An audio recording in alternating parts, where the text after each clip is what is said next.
Hello and welcome to Phoning It In, the improvised phone-in show where the callers have no idea what they're calling in to talk about. My name is Dave Coffey.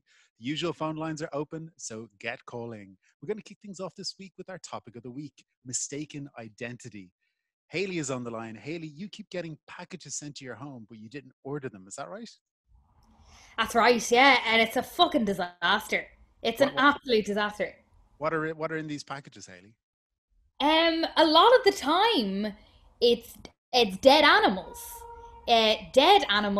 and not even like whole dead animals, which I wouldn't be adverse to, because then at least it's a meal. You know what I mean? Like a whole dead animal is a meal. Yeah, assuming it's not, being dead for too long. Yeah, well, I mean, you can do anything with cooking these days. Bit of herbs, bit of spices.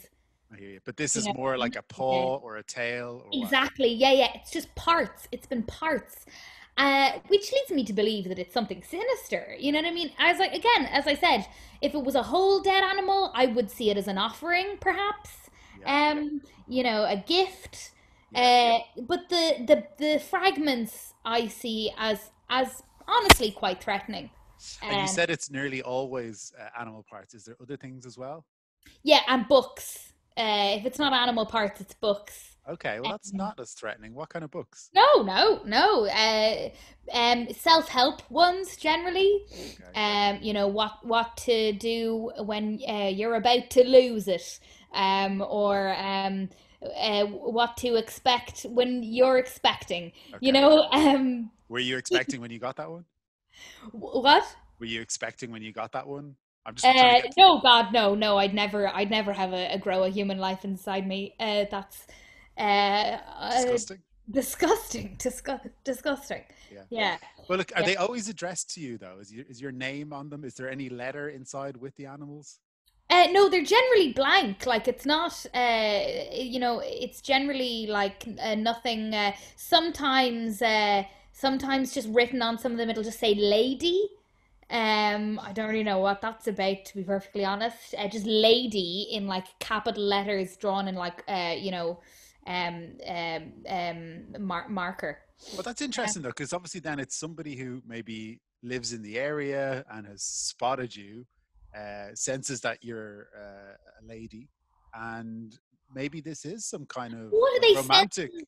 But what are they sensing from me that they have to send me animal parts? Like what am I giving out that that's what I'm receiving back?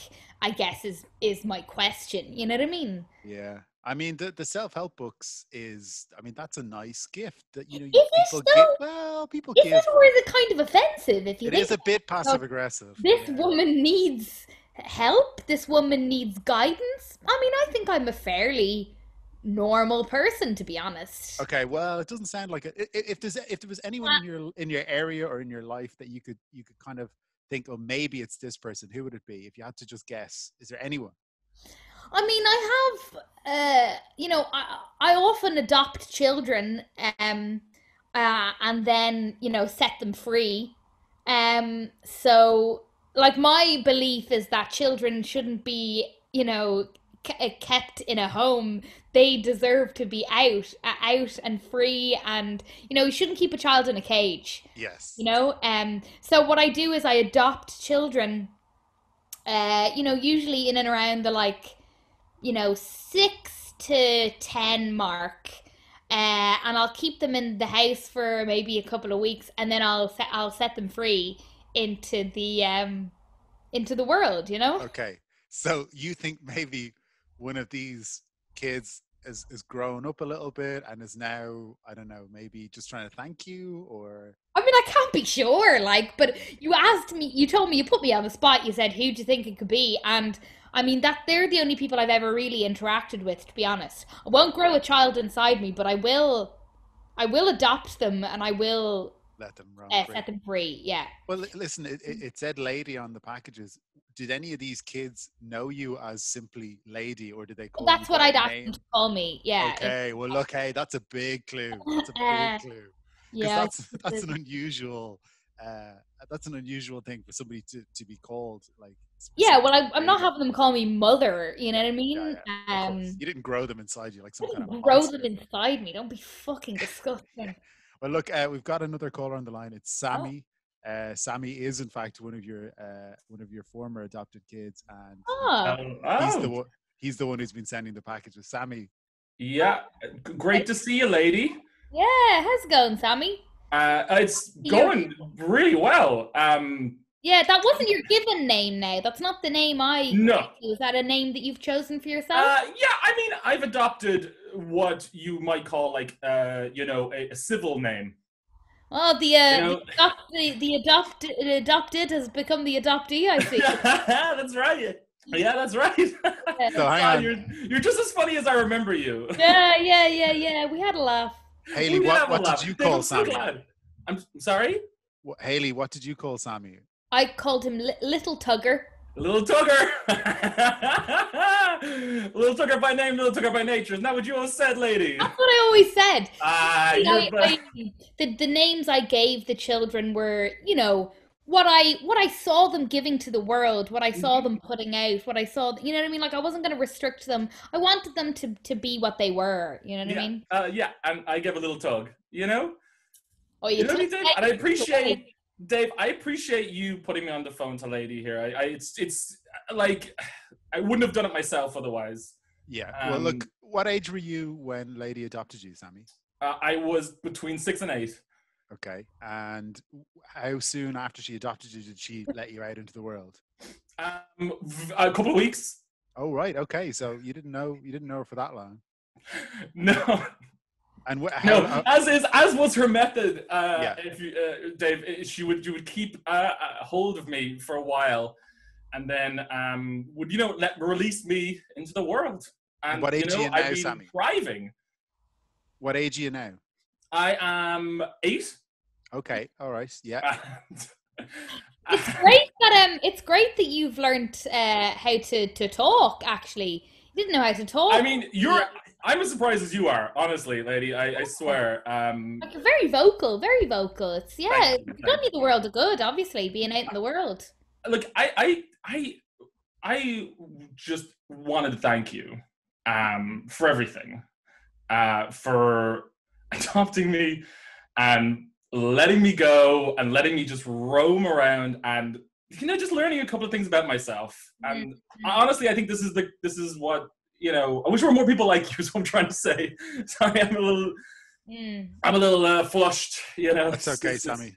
Sami, what's with the parts of the dead animals? What's that? Oh, yeah, of course. I mean, I guess, not having sort of a quote unquote like normal upbringing. I guess I didn't really know how to communicate with Lady, and I felt that some I don't know, maybe kind of an offering, I guess you would call it, to her would be the most appropriate way of kind of communicating and hopefully getting an idea of that, like, I'm really, thriving out here and really feeling good about myself. And what about the self-help books? Because that seemed a little bit passive-aggressive. Oh, I mean, I'm not able to read. I just am able to talk, so I didn't actually know what books I was giving her. So, unfortunately, if maybe if I caused offense, then I do apologize, lady. So Little Tugger, what I'll say is, I appreciate that, and I see now that this is a gesture that you were offering. The animal parts are not acceptable. No.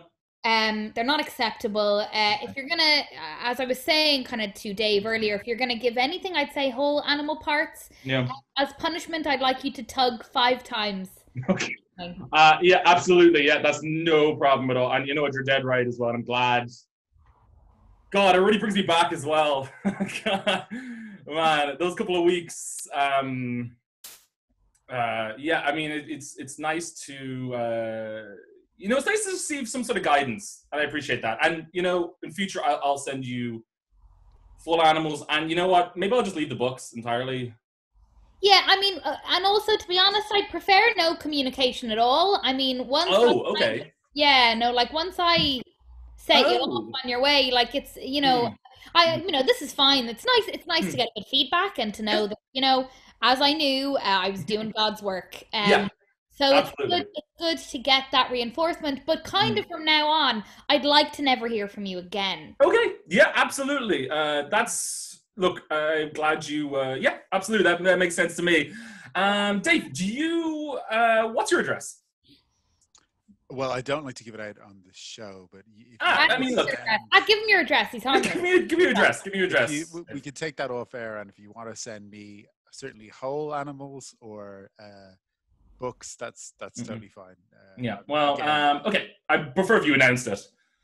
I'm not going to announce it. But listen, guys, stay on the line because we're going to have some other callers who are also subject to mistaken identity, and maybe you guys can jump back in. We have Ron on the line. Thank you. Ron, you're regularly mistaken for a celebrity. Who is it, Ron? I know. For my sins, Dave. For my sins. Who is it, Ron? Oh, come on. Surely you can tell via the timbre of my voice. Is it purely on your voice, or is it looks as well? Or? No, well, the looks do come into it, but I know you can't see me, so I'm going to try and transmit everything via the vocal coordination. I don't know. Is it Ryan Tuberty or something like that? No. No. Ryan Tuberty? Yeah. No. Just because I don't know. He's a radio personality, I guess. Yeah, but like I don't respect or like him. So okay. Keep it guessing, Dave. Pat Kenny? No, it's not. He's not Irish. He's not Irish. Sorry. Okay. Okay, maybe if I did a little bit of a voice like this shit, it might be a clearer. But that's the only American accent I can do. So he's American, is he? He is American, yes. Okay. Look, we could be here all day, so maybe if you just want to let me just tell me, that'd be easier. Sure. Okay. It is the actor John Malkovich. John Malkovich. Okay. Yes. Yeah. He does have a really pleasant speaking voice, actually. Now that Absolutely. Yeah. So you look like John Malkovich as well, is it? I look exactly like the actor John Malkovich. Yes, correct, Dave. And what's it like being John Malkovich? Fine. Okay. Is there any like advantages to it, or? Oh, I mean, sometimes if I'm, trying to get seated at a restaurant quicker than normal, I'll be like, I'm sorry. So I'll put the whole show on, and I'll be like, sorry, it's I don't know if you noticed, c'est moi. John Malkovich, the actor from the films, and they sometimes seat me quicker, sometimes slower. And would you say, is there any disadvantages to looking like John Malkovich? Yes, I keep getting cast in films, and I don't know how to act. Right. Okay. So how is that coming about then? So, do you know Element Pictures? Yes. Yes. So they are responsible for Normal People and a few other kind of, Irish success stories. But they keep calling me because they think I am. They don't think I'm John Malkovich because that would make no sense. So they think I am. They think I am as good as John Malkovich, right, because I live in Ireland, but I am John Malkovich type. Yeah. And I don't have an agent. This might seem like a crazy question, Ron. What's your last name? Malkovich.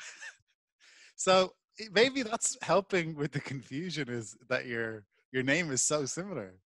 Okay, now that you pointed it out, I can see where they're probably getting confused, especially if their assistants have grubby hands and the O can kind of get a little bit smudged and it looks like a J. Yeah. I understand. I fully, actually, you know what, now that you pointed it out, God, is the egg showing? I see where they are. I see where they're coming from. But ultimately, I'm not comfortable on set. I'm very adverse to the acting professional in general. I don't like putting myself out there, and it's a real struggle. It's a real struggle. But why don't you just turn down these roles? Because I need the money. Okay. Yeah. What do you do? Anything else for a living? If gambling was a living, I suppose you could say I do that for a living. But it's not a living. I lose a lot of money. Right. Okay. And were you in Normal People? No, God, no. What's the last production you were involved with? I was in a student short film, and it was about, controversially, it was a pro-incest film. A pro-incest film? it was trying to argue that we should, the normal people, ironically, that normal people should adopt the same values as the aristocracy. Right. Okay. And were you paid for this student film? No, God, no. I paid them. But I thought you didn't like acting. I hate it. I despise it. Yeah. So did you fund this film? No, I was certainly a producer. I was certainly on the credits and in the credits as a performer. But God, no, I wouldn't. Yeah, no. So you paid to be in it, and that's how you got your production credit, your producer credit, and your acting role in it. But you weren't paid for the film. Correct. And you don't like acting, so why did you hate acting? Hate acting. Why did you do this pro-incest film? I just thought I thought I could build a reputation off the back of it.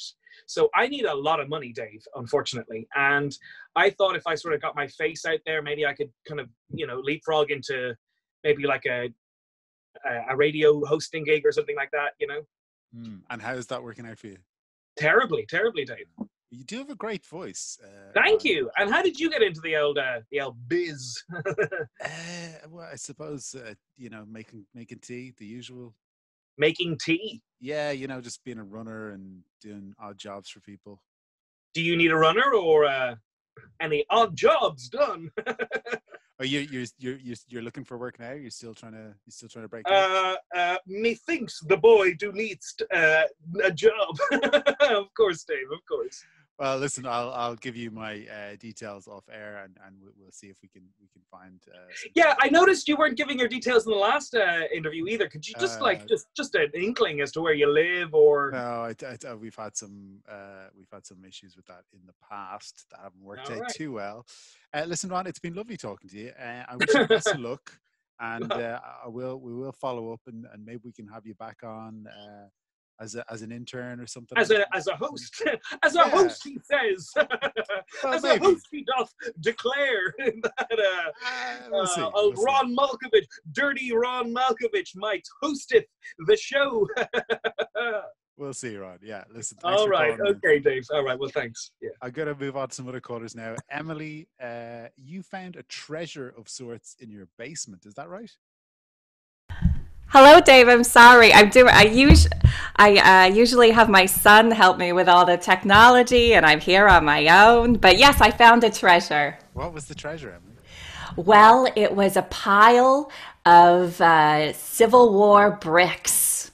Civil War. Are you talking about the Irish Civil War or the American Civil War? Oh no! Hi, I'm calling from Ithaca, New York, United States. Okay, great. So these were American Civil War bricks. Yes, American Civil War bricks. And I hope you don't mind me calling into your show. It's just with the internet, I just love listening to all the Irish shows and I'm just such a big fan of yours. Listen, up the show. We love callers from all over the world phoning in. That's what makes this show great. But tell me more about these bricks. How did you know they were from the Civil War? What were they used for? Well, Dave, it was a dark night, and there was a noise going on with the boiler, and I walked downstairs, and I suddenly noticed that there's this pile in the corner that I've always just assumed was wall, and I walk up and I get closer and I couldn't see anything, so I walked back upstairs and I grabbed my flashlight or torch.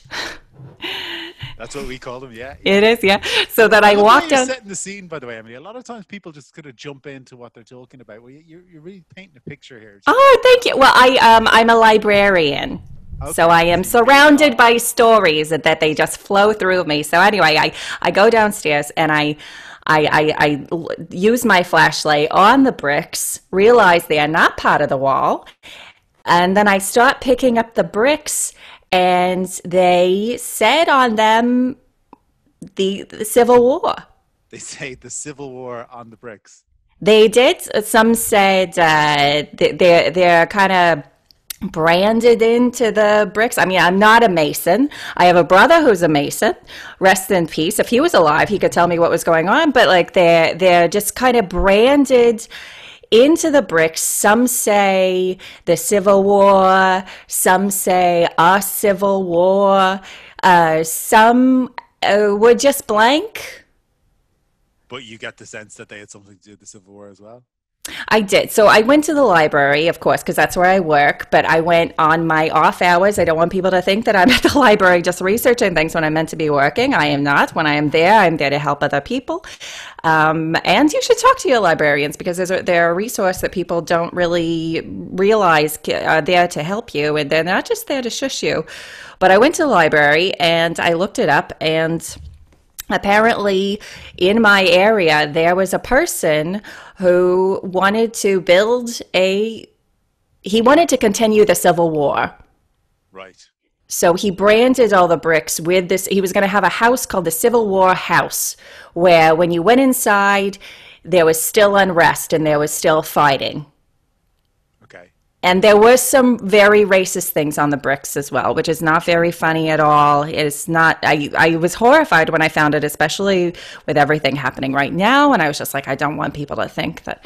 And I am a white woman, unfortunately. So, fortunately, I'm checking my privilege. Anyway, I have found these bricks. And you might be wondering, how would this be a treasure? Well, there was $100,000 at the bottom of the bricks. Oh, okay. Yes, I'd forgotten that it was a treasure altogether. Yes. So this is current currency. Like you're able to spend this money. It was all dated from the 80s. Okay. All right. Yeah, and I was able to bring it into my local bank, Bank of America, and I was able to deposit it. So, do you think this guy had gotten these bricks together in the 80s and was going to use this money to build the Civil War house, but maybe didn't get around to it or something? Well, from what I could tell from the research, he had at the beginning, he was actually Civil War era. Okay. Halfway through the Civil War, he went into a coma. He woke up miraculously and was disappointed that he had missed the whole thing. And he had a lot of money, apparently, and he was just going to then build a Civil War house. It's a sad story. Did he ever build the Civil War house? I could see on some microfiche some pictures of the house starting to be built. No one would help him with it, so it was just him standing outside, kind of with a shovel in front of this kind of half-built house. I don't know if it was finished. I suspect not. I don't know why the bricks were stored there. Do you think there would be any interest at the time in this Civil War house? Like there could be some people who from the south would have enjoyed traveling up to Ithaca, assuming he was going to build it around there. Right. Just having a sense of the Civil War still going, they're kind of reliving their glory days. Yeah, I assume as much, which is it's a dark thought. Yeah. So any idea where this $100,000 came from? Sorry, any idea where the what? The $100,000 came from, the $100,000. Oh, I think it's my dead brothers, honestly. Oh, so it had nothing to do with the bricks. Well, he was so cheap, Dave. I mean, I miss him dearly, but like he would make so much money and he would just always be dressed in just like rags and just horrible clothes. At Christmas, he would never go in to pay for Mom's gift. He was just so incredibly cheap. And I live in my mother's house, so I live in our family home. And I think that, he was a mason. He may have found the bricks and just kind of stacked them there is maybe what happened. And he just kind of, he was cheap and also not the smartest. And I think he may have just left all of his, was there. Yeah. He's passed away now, is he? He is. He was a mason, but he wasn't a great mason. And there was a day on New Year's Day, he had drank a little too much the night before, and he was filling a parking lot with cement. I should also say I'm also from Boston, so he was filling this parking lot, and the parking lot's being filled with cement, and he went to take a nap like he usually did on a bench, and he mistook a lake of cement for a bench, and he just drifted off to sleep. And they found him there, just his nose sticking out because he had a very big nose. And he drowned in cement, or it's unclear if he drowned or, I mean, I suppose because it's liquid, you know, he could have, they didn't find him for a long time because deep? he was deep. He had gone out on his own to work at the site. Wasn't really supposed to be there, but he just loved to work. So it's unclear if he drowned or if he starved to death. Yeah. Well, listen, I want to ask you about this 100 grand. Do you still have it? What are you going to do with it? Well, I do. I have it minus roof repairs, and I was going to go on a big cruise, but I've lost that because the cruise is canceled. I mean, honestly, I'd really love to come to Ireland, and I mean, well, I'm happy you're asking me. I think we're kind of on the same page here, Dave, because I would love to come and visit you if you just give me your address, and I could just come, and I would love to just say hello. Yeah, well, we can talk about that off air. In the meantime, we have another caller on the line who is an expert on getting rid of racist memorabilia, like the things that you have. Yes. Henry.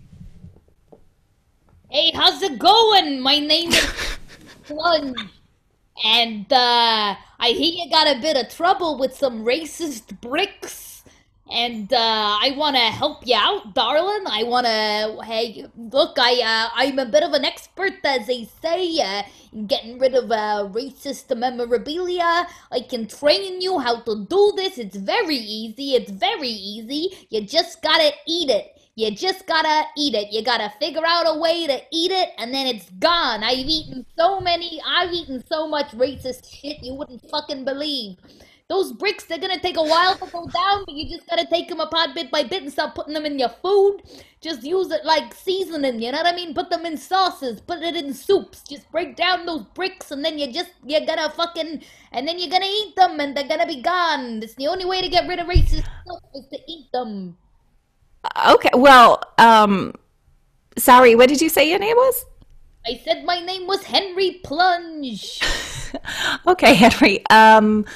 So you want me to eat the brick? I mean, I'm not going to eat bricks. It's our responsibility when we find racist shit. You gotta figure out a way to eat it. It's just, if it calls to you, if it happens upon you, it's your responsibility. If you find racist shit, you gotta find a way to eat it. You gotta. Yeah, I have to agree with Henry here.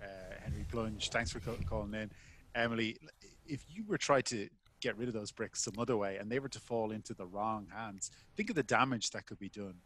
So what I think what Henry's saying is, you're not just going to sit down with a brick on a plate and eat it like with a knife and fork, but if you can find a way to grind that down to dust and put it into like a salt cellar or whatever, and just have a little bit on a meal, on a normal meal, a bit like you'd put on. Okay, I'm feeling a little offended because it sounds to me like you are recommending that I kill myself in the same fashion that my brother died, by inhaling.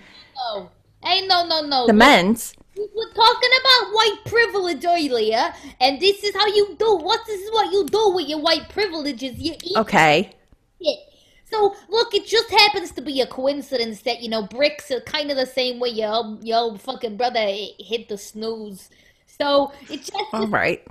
You know what I mean? But, look, if this was something else, if this was like a Nazi flag or like a Confederate flag or something, I'd tell you to fucking eat that too. You find a fucking way to eat the shit. Dave, you got the right idea, kid. Okay, well, what are some things that you have eaten, Henry? Man, I've eaten some racist animals. I've eaten some racist people.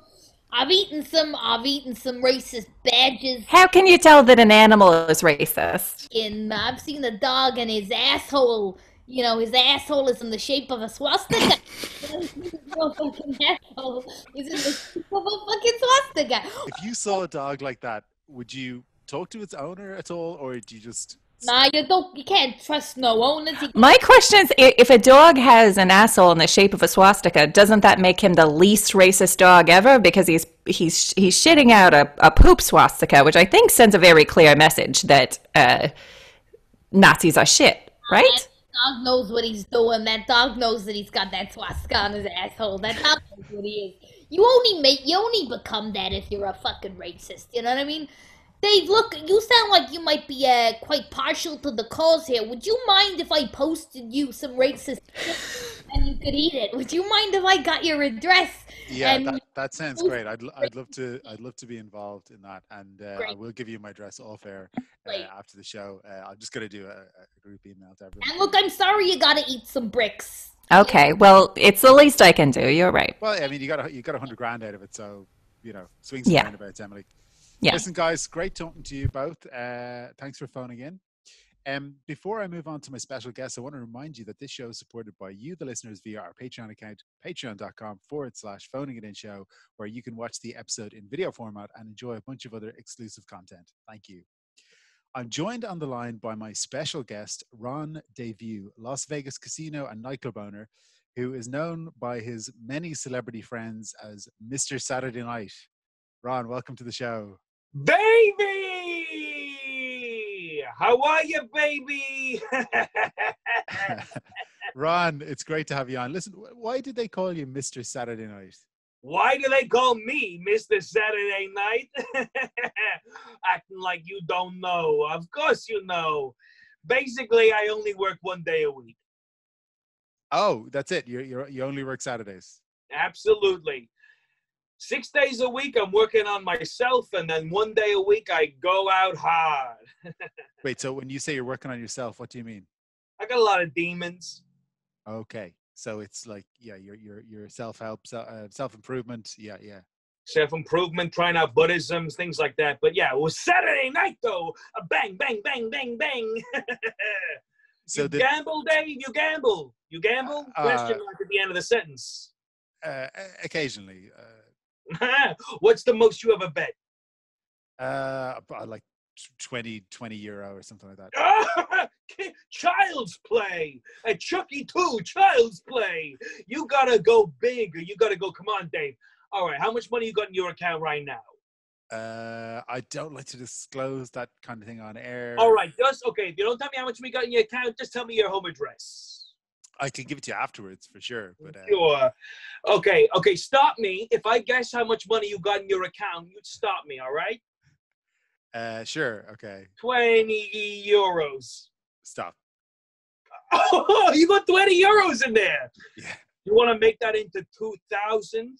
100%. 2 grand? 2K? Yeah. 2 billions? What do I do? You just got to bet on this. It's a dead cert. It's a dead cert, Dave. It's called Mr. Biggins. He's a racehorse, and he's going to win big. Okay, Mr. Biggins, where's he racing? When's this happening? He's racing in Las Vegas, baby. Okay, all right, brilliant. So listen, you're Mr. Saturday Night. You only work on a Saturday, right? So correct. Mr. Saturday only works Saturday nights. So how do you run the casino and the nightclubs and stuff if you're only working 1 day a week? Is it other people running it for you, or? No, I just sort of get it all done in those 24 hours. Actually, they call me Mr. Saturday Night. No such thing as a Saturday in my line of work. Mr. Saturday Night, they call me. But I get it all done in about 24 hours. I sort of don't sleep or eat for 24 hours, and I get all the administration and all the necessary things done. Yep. Right, so you're not partying on a Saturday? No, I'm partying. Well, my days of partying are probably behind me, Dave. Okay. All right. Okay. So the name Mr. Saturday Night that all your celebs friends call you, it's more. It's all my celebrity friends, correct? It's more in relation to your work ethic, which is that correct. You work 24 hours straight on a Saturday. Correct. Okay. Yes, Dave. Who are some of these celebrities, just out of interest? Oh, I mean, you're talking the cream of the cream of the Hollywood crop. We're talking John Malkovich. We're talking Winona Ryder. We're talking Terry Hatcher. You seen Desperate Housewives, Dave? You seen Desperate Housewives? Yeah, big fan. Yeah, big fan of Desperate Housewives. Well, I mean Terry Hatcher specifically, but yeah, the show's. Oh, okay, but not a big fan of Desperate Housewives, the TV show. It was okay. I think it petered out, It went on for 7 years, Dave. Really? Yeah. You thought it petered out? Okay. Yeah, I thought like the first season was good. Miss Hatcher will be not amused. Jesus, don't I tell her I won't said tell her, that. though. I won't Oh, tell Jesus. her. I won't No, tell her. don't. God, don't tell her I said that. No. Listen, Rod, it's great having you on the show. Slightly change in the format. You weren't in on this, but instead of the kind of usual callers who might ask you Right. questions, we've lined up a few people I suppose from your past who wanted to come on and just want to share some fun memories with you. So Dave, yeah. sorry, I don't take too kindly to being invited onto a radio program and then being attacked. No, Scott.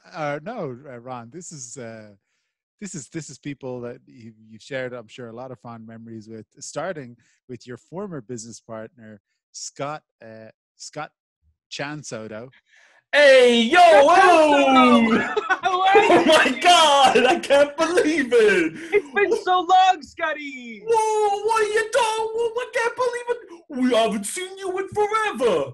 I know, and I think we're going to have an entirely positive interaction now. Oh, yeah, I have nothing bad to say about you. You're my best friend. My best friend in the whole wide world, Mr. Scott. Do you remember we used to kiss? Remember that? Remember we used to kiss for money in front of the crowds? That's right. The first time we ever gambled. We won't smooch, and then we'd smooch. That was our first gig.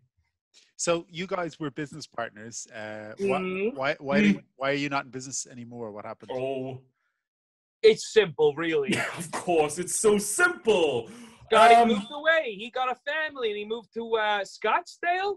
That's right, Scottsdale. I've got the old ball and chain here, you know. They're holding me down. Can't breathe, Dave. I'll tell you what, Dave. I fucking hate his wife. You and me both. Me and Dave always bonded over how much we disliked his romantic partners. That's right. Yeah, it was just a little joke between us, you know. I know, but sadly, it's really impacted your life. It has. Yeah, I'm fairly miserable. You know, things are really tough at the moment. How them little kids though? Those little guys running around. The little ones. Oh, they are a nightmare.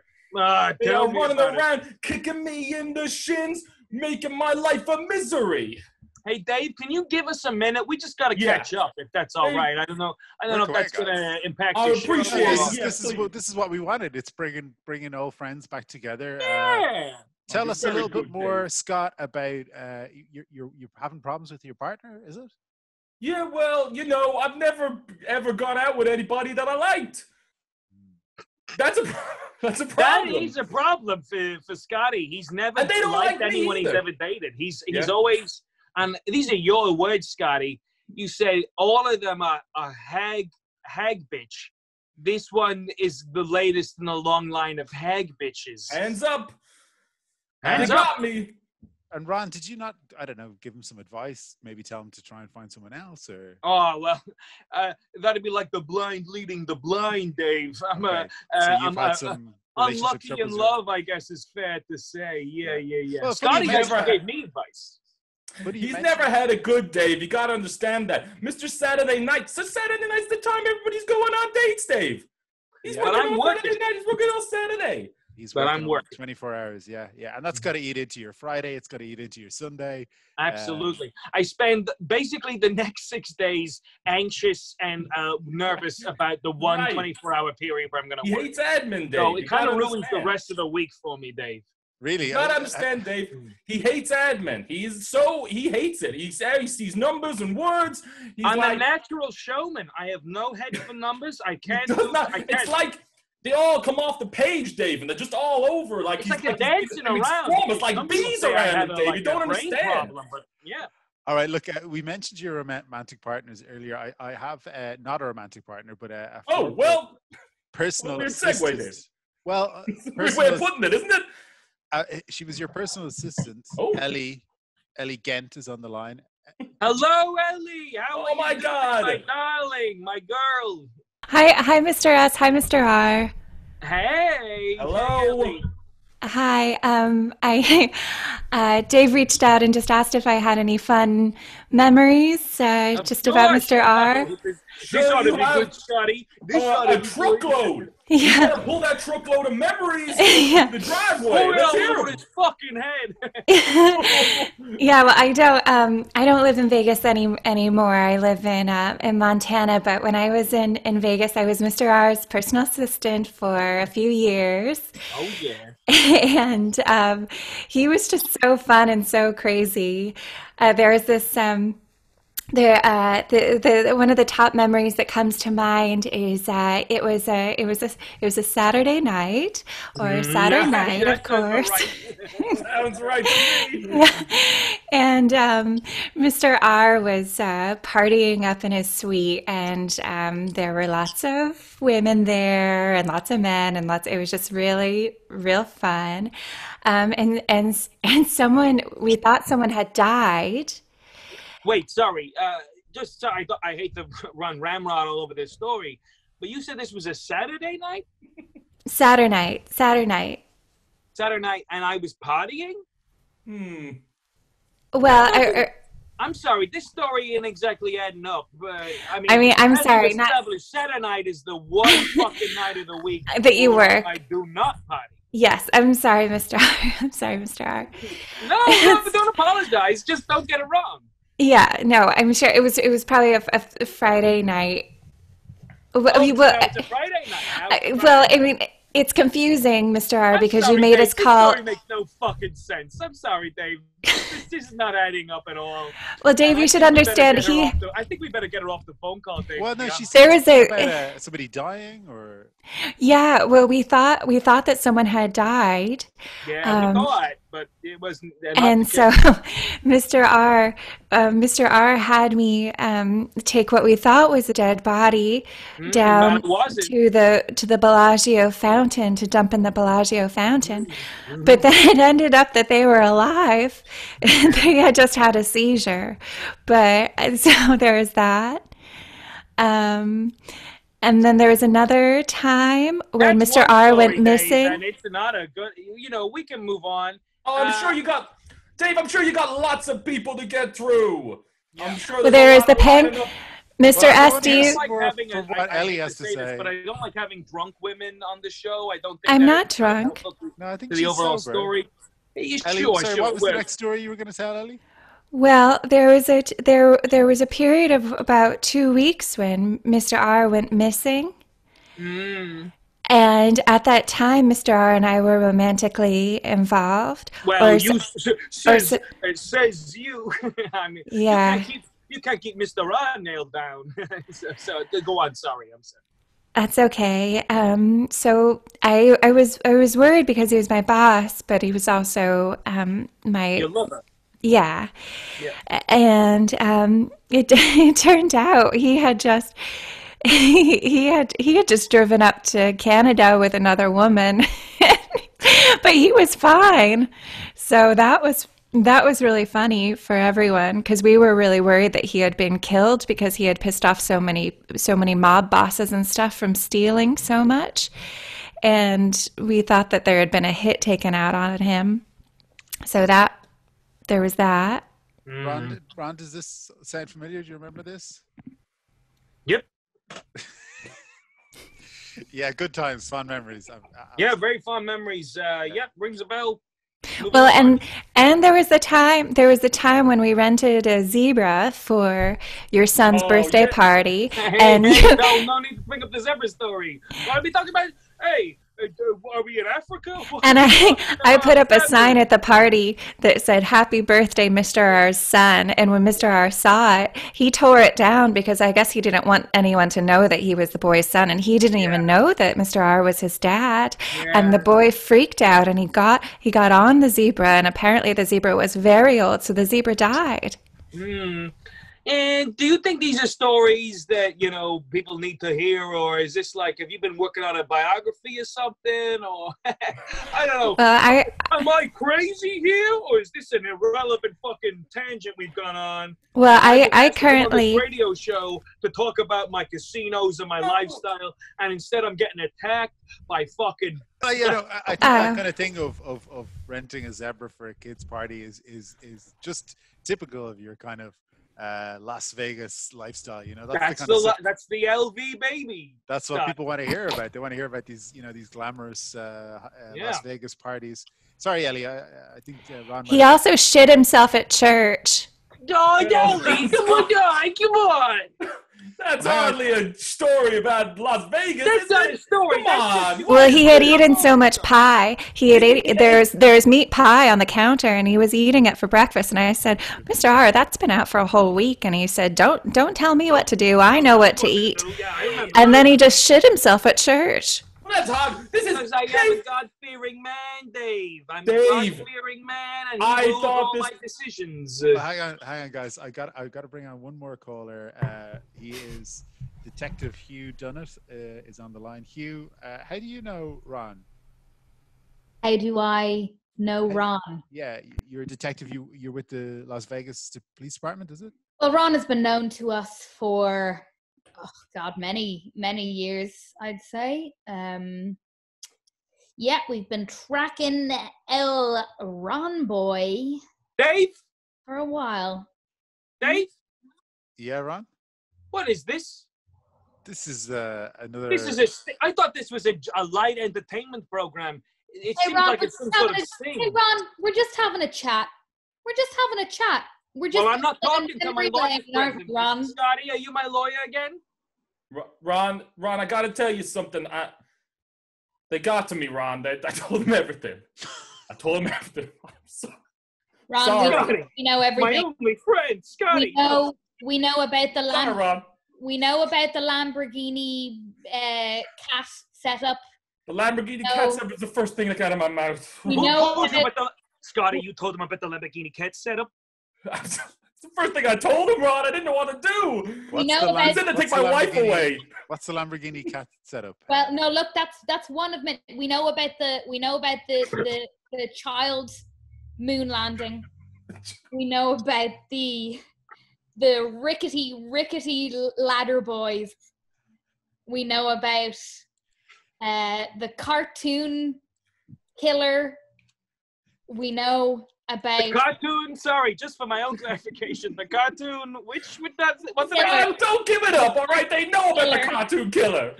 And we know about Big Bad Billy Bass. We know about Big Bad Billy Bass. Can you tell us about some of these? We know that you dropped him in the water. We know that you brought him to the water. We know that you dropped him in the ocean. Okay, well, let's go back to the Lamborghini cat setup. What's that? The Lamborghini cat setup was a very well organized heist. Hugh, we are both well aware that there were no charges actually, sustained. No, so there's no point in you bringing up this just because you're trying to win a fucking popularity contest. Just because your accomplices were cats and they can't speak doesn't mean there was no wrong. Just because you trained 18 cats to drive Lamborghinis does not mean that there was no wrongdoing done. Excuse me. I am here for the justice for people and animals and cartoons. And yes, clearly. And that's why you're trying to get yourself on a fucking national radio show just so you can get your own fucking, your profile out there. Clearly you're a real bleeding heart. You're a real fucking good Samaritan. The justice of the people. Well, hang on. Why were you training? Justice of the people. Why were you training so many cats to drive a Lamborghini around? Why was I? He was entering them in a race. To win the Belvedere crown. I'll be honest, Dave. I refuse to explain any of this because these I will not talk unless my lawyer's present. Okay. So No, Hugh no, is going to no. have to explain Well, Scott every is on the single line. fucking thing he just brought up. Hugh is going to have to explain all of those individually. So Okay, yeah, well, go on. We'll take them one by one. So you trained 18 cats to drive a Lamborghini to win the Bellevue Crown. Correct. Why? No, why I did- mean, what? Hugh, why did he train cats? Why not just like get a human driver? Because you don't have to pay cats a living wage, and you don't have to split the winnings from the Yeah. Bellevue Crown. Yeah. Okay, that makes sense. Mhm. The I'm cartoon glad it killer. makes sense. The cartoon killer. The cartoon killer. He And by the way, Scott, if you want to jump in here, because you obviously No. you No, sang Scott like is writing himself out. Scott is clearly turned informer and is no longer in my inner circle. So, Scott, with all due respect, go fucking kill yourself. Ellie, if you know anything about the cartoon killer as well, feel free to jump in. Yeah, Ellie Yeah. knows some things about the cartoon. The cartoon killer basically was, the premise was he became a cartoonist briefly for a period of time, and he made a cartoon and he aired it, and the cartoon had a load of subliminal messaging in it that made people want to kill their uncles. It was an Adult Swim show, This is Dave. It was a ridiculous. pilot for Adult This is Swim. insane. How dare you accuse me of such an incident? It's a Ellie was working for him at the time. I tried to get in touch with Ellie about what was going on here. I was kind of and Ellie had an uncle killed actually. I'm so sorry about that, Ellie. Yeah. Sorry Thank we didn't you. do anything at the time. Scott, you were It involved. stopped. Well, I mean, I just know all about it. That's all. Right, you just Which you- actually makes you, Well- you're an accomplice. Well, no, I- the deal they made, Ron. Is I that didn't all. realize that Suddenly you're not so fucking, you're not a Tweety bird in a fucking mine now all of a sudden. What? Oh, now you want to be tight-lipped, do you? You're a fucking accomplice. If I go down, you go down. I didn't know that my uncle was connected to this. I thought it was a No, coincidence. Sorry, I didn't. Yeah, no, your uncle was part of the killings. He was one of the many killed. There's the memorial in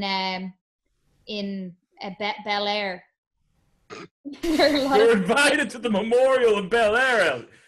You can come. I'll be there. His name is written on the memorial. It's on a structure. It's like a statue of a cartoon. Wolf. Sorry, Right. Dave, just to chime in here, all of these accusations are false. Just making that clear. Well, Yeah. I don't know. I mean, Hugh has obviously been tracking you for a long time. Hugh, has any charges ever come on any on it? No. Hey, Hugh, if you really care about this, why don't you just call me out on Twitter? I have tried.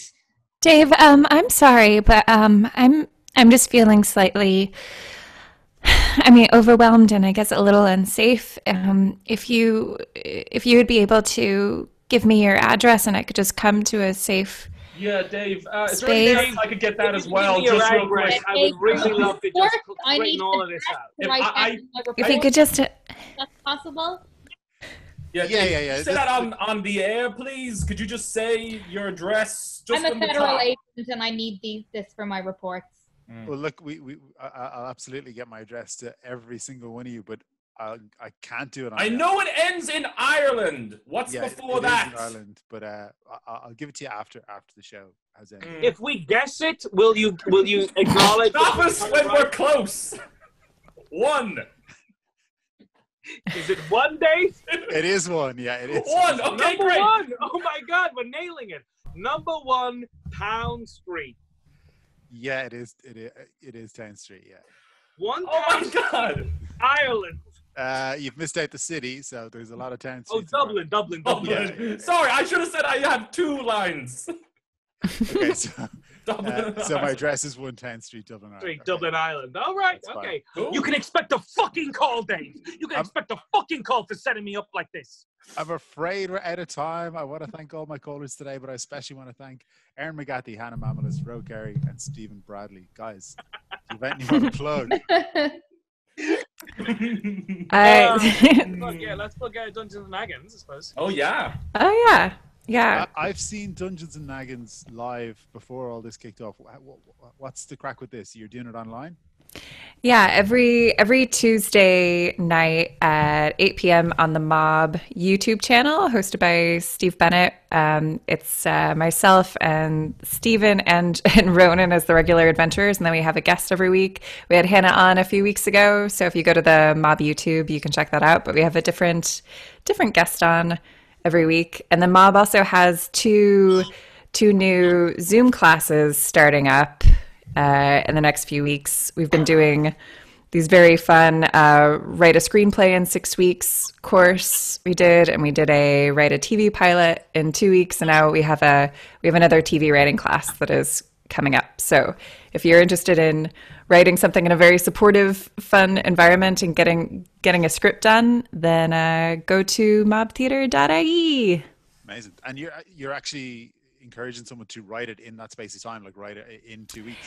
Yes. So like with the TV, which that was that was at the beginning of the lockdown. So it was like an everyday sort of intensive sort of course, but we had 28 people finish their TV scripts from that. And then we just had 35 people finish screenplays. So it's been very exciting. So if you're looking to challenge yourself, there's like a step-by-step thing, and you're put onto a team. So it's kind of gamified. So you're competing against the different teams with your deadlines and stuff. So yeah, if you're looking to be creatively productive, it's a fun, encouraging thing. Oh, and it's and the TV script classes pay what you can as well. So everyone is welcome. Brilliant. And then we have sketch writing as well, but that's it. That's it. And that is it. Yeah, it's good fun. It's all really nice people involved. Yes. And yeah. Deadly. Thank you guys. Thank you to the Heads of Podcast Network for having us, and to Bobby Ahern for our theme music. That's all for this week. Thanks for listening.